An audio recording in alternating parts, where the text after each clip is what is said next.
vau, suu lahti, silmad pärane, kuule, kirjuta raamat, see on selline võimas rääkimata lugu, et miks sa ei tee seda.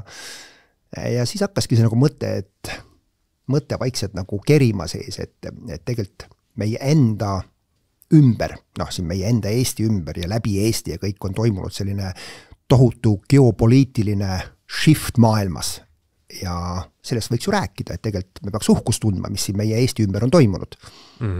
Siin raamatus on siis paralleelselt koos sinu personaalse isikliku elulooga on väga hästi siin kirjeldatud ka kogu seda mäsu, mis siin siis meie riigi tasandil toimus ja üldse suuremalt on ju. Et kui sul lääne sõbrad siis olid väga imestunud selle peale, mis siin meil idas on toimunud, on ju. Et kui sa siis mõtlesid, et võiks selle ikkagi kaante vahele panna, et kus see nagu alguse sai, kuidas sa nagu enda peas hakkasid mõtlema, et no nii, et ma peaks nüüd selle loo kuidagi kirja panema, kust ma alustan?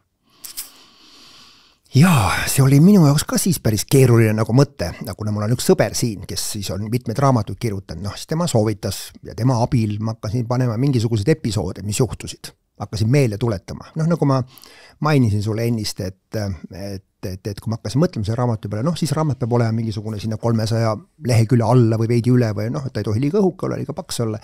Ja siis alguses ma mõtlesin, et kus ma saan need lood, et mis siis nii väga on ju. Ja siis kui ma hakkasin kirja panema, siis ainult tuli neid asju meelde, mis nagu juhtunud oli.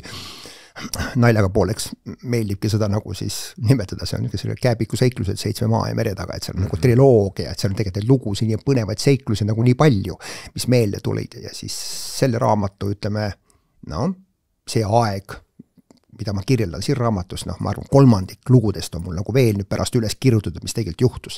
Aga õnneks raamatutes on võimalik hüpata natuke ajas, et sa räägid mingisugust ajast, ta ei ole nagu kronoloogilises järjekorras, et sa saad mingeid asju meelde tuletada ja panna kuhugile, järgneva raamatu kuhugile vahele mingisugused seiklused, mis juhtusid tegelikult. Jah, see on selline huvitav asi, et ütleme, kui sa, ma ei tea, lähed enda garaaži koristama, siis sa mõtled, et sul on üks mingi kindel ülesanne, aga siis sa lähed sinna riiuli ette, siis sa avastad, et oi, siin on mul mingisugune asi, mis meenutab mulle seda ja lõpuks sa oled seal tunni aja asemel oled 4 tundi, et ilmselt lugudega on samamoodi, et sa mõtled, et ilmselt on nagu väga keeruline on ju mul meelde tuletada, mis täpselt juhtus on ju, aga kui hakkad kirja panema ja mõtlema, siis lisalood ja kõik asjad nagu heidad valgust enda minevikku ja siis hakkab on ju kõik pinnale tõusma. Eks see nii ole. Mul endale teeb nagu nalja, et kui mul tuleb mingi nostalgia soov või nostalgia tunne, siis ma lähen oma vennale külla, lähen tema garaaži ja seal on asjad täpselt, kui ta oli 5-aastane kuni 60-aastane välja. Ja see siis silme eest viib läbi kogu sellise värvika pildi, mis nagu juhtusid sel ajal. Aga tegelikult jah, sellega on selle kirja panemise ja kui sa hakkad siis mingisugust episoodi panema, siis tuleb meelde, siis juhtus veel see ja siis see ja siis see, aga siis panna seda veel nagu konteksti, et selles raamatus on nagu niivõrd erinevaid nagu narratiive või selliseid siis kontekstist võttes, et on seda ei saa öelda, et on ajalooline raamat ainult, seda ei saa öelda, et ta on siis nagu autobiograafiline raamat, seda ei saa öelda, et on maffiaraamat, seda ei saa öelda, et on spioonipõnevik, seda ei saa öelda, et on mingitest oligarhidest, seda ei saa öelda, et see on geopoliitiline raamat. See on kõik kokku.